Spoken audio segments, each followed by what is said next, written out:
안녕하세요. 오늘도 사연살롱을 찾아주셔서 감사합니다.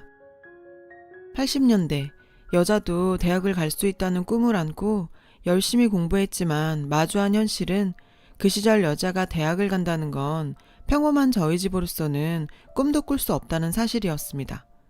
고등학교를 졸업하자마자 방직 공장에서 일하게 되었어요. 처음에는 열심히 돈 벌어서 나중에라도 대학을 꼭 가보겠다고 생각했어요. 일을 하다 보니 더 비참한 현실을 마주하게 되더라고요. 돈 모아서 4, 50만 원이나 하는 학비를 낸다는 건 더 꿈도 못 꿀 일이었죠. 그래도 열심히 일했습니다. 저는 그곳에서 방직공들을 관리하던 한 남자를 만나게 되었어요. 그는 조금은 딱딱한 태도의 원칙주의자였어요.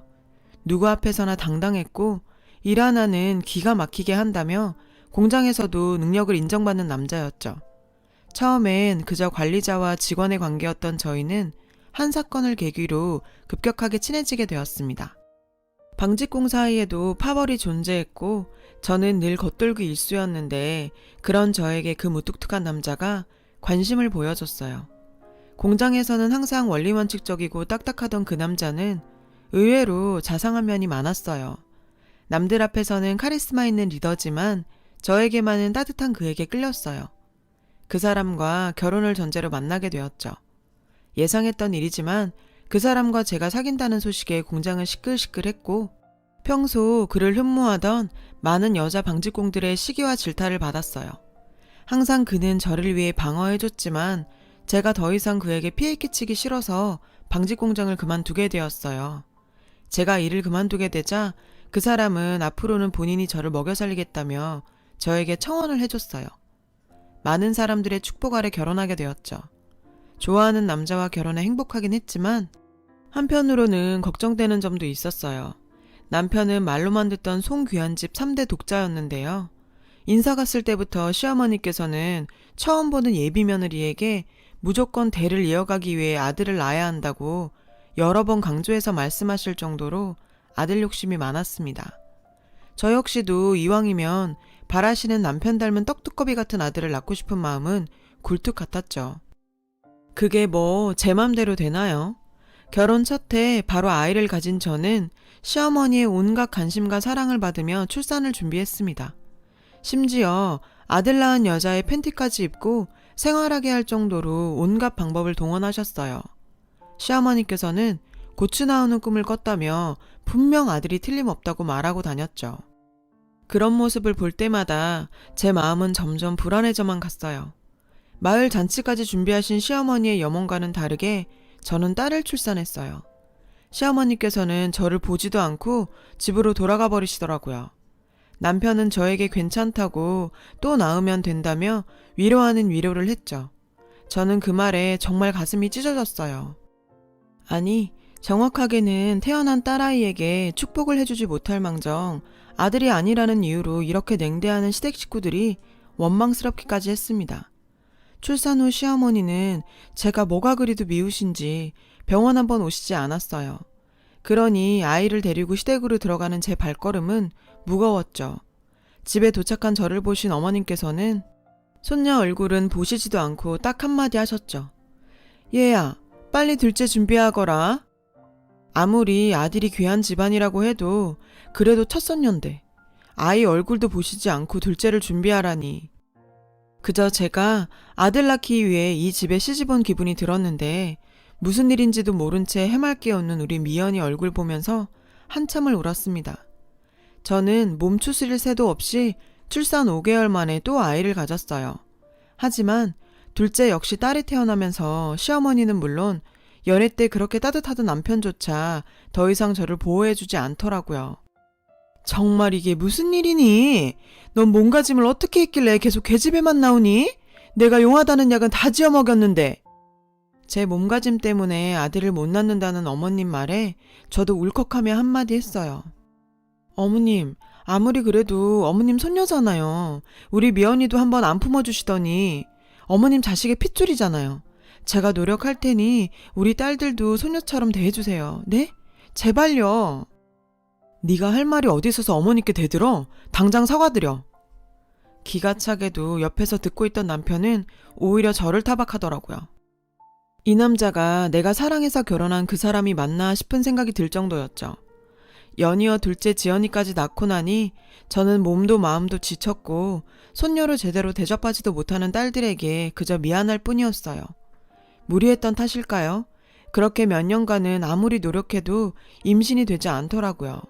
우리 미연이 지연이는 딸이라는 이유로 시어머니의 괄시를 받게 되었어요. 남편조차 어머님의 그런 태도 때문인지 딸들에게 정붙이려고 하지 않았습니다. 저는 그런 딸들에게 풍족하지는 않지만 최선을 다해 사랑으로 키웠고 힘들고 고통스러운 시댁살이에도 착한 우리 딸들을 보는 것만으로 숨쉬며 살 수 있었어요. 대접받지 못하는 딸들을 보면서 아들을 낳으면 딸들도 제대로 손녀로 그리고 딸로 대우해줄 거라고 생각한 저는 아이를 가지기 위해 노력했어요. 둘째를 낳고 3년 뒤 셋째를 가지게 되었는데 정말 하늘도 무심하시지. 아들을 낳게 해달라는 간곡한 바람에도 불구하고 셋째 역시 딸이 태어났어요. 시어머니의 횡포는 극에 달하게 되었죠. 셋째가 딸아이가 태어나자 시어머니는 저에게 악담까지 서슴지 않으셨는데요. 아이고, 인연이 집안을 말아먹으려니로구나. 우리 가문의 대를 끊어놓으려는 집안에 들였구나. 그저 저를 아들 낳는 기계로밖에 생각 안 하신 건지 아들을 낳지 못하자 저를 집안 말아먹으려니라고 욕하셨죠. 저도 더 이상 아들 낳기 위해 노력할 힘도 생각도 사라지게 되었습니다. 그렇게 6년쯤 흘렀을까요? 어느 날 시어머니는 갓난아기 한 명을 데리고 집으로 오셨어요. 우리 집 대를 이어줄 아이다. 네 남편 핏줄이니 최선을 다해서 길러라. 정말 머리가 띵 했습니다. 내가 낳지도 않았는데 내 남편의 핏줄이라니. 도대체 어디서 아이를 데리고 온 건지. 어머님, 이게 무슨 말씀이세요? 남편의 핏줄이라니. 설마 씨바지라도 쓰셨다는 얘기세요? 저도 모르는? 아들도 못 낳는 주제에 꼬치꼬치 따지지 말고 네가 못 낳는 아들 이렇게라도 생겼으니 얼마나 다행이야. 저한테 어떠한 설명도 없이 당당한 시어머니의 말에 저도 더 이상 참을 수가 없었어요. 아이들을 데리고 집을 나와버렸죠. 막상 뛰쳐나오긴 했지만 정말 막막하더군요. 23살에 결혼하자마자 시집살이 하면서 경제권도 없이 살아온 저에게 세 딸을 책임지는 건 정말 어려운 일이었어요. 그래도 제 딸들을 지키기 위해 열심히 노력했어요.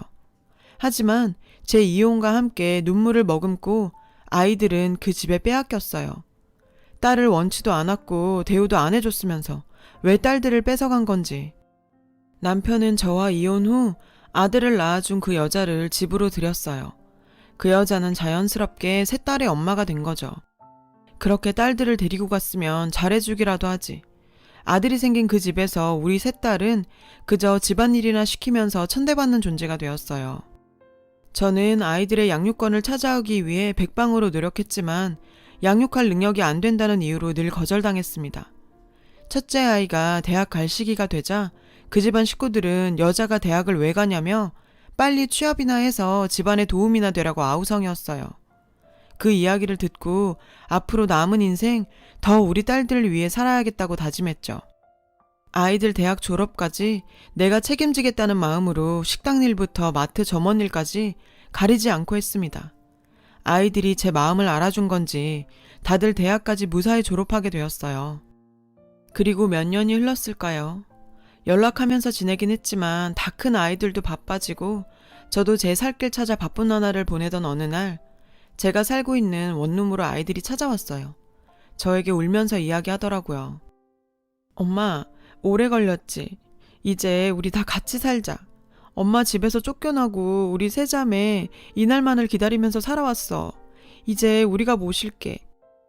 미연이는 본인이 저와 세 자매가 살 집을 구했다면서 이제부터라도 같이 살자고 얘기했는데 너무 갑작스러운 딸들의 말에 흐르는 눈물을 그칠 수가 없었어요.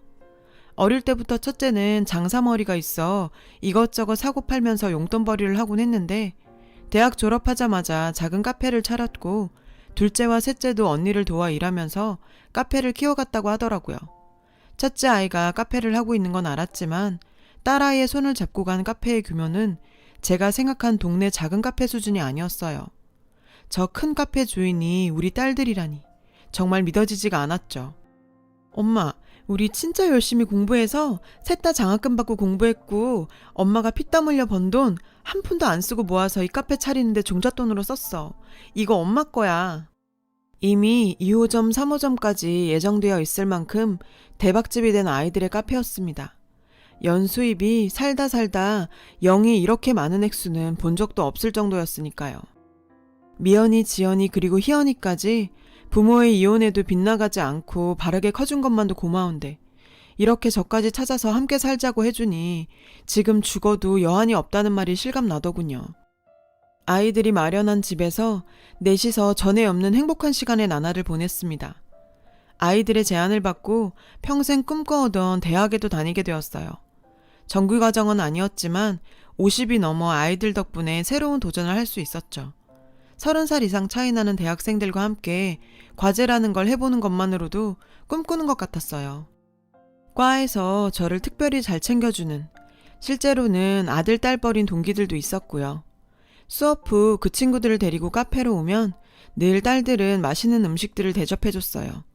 그 덕인지 30년 이상의 차이에도 불구하고 서스럼 없이 더 잘 어울릴 수가 있었어요.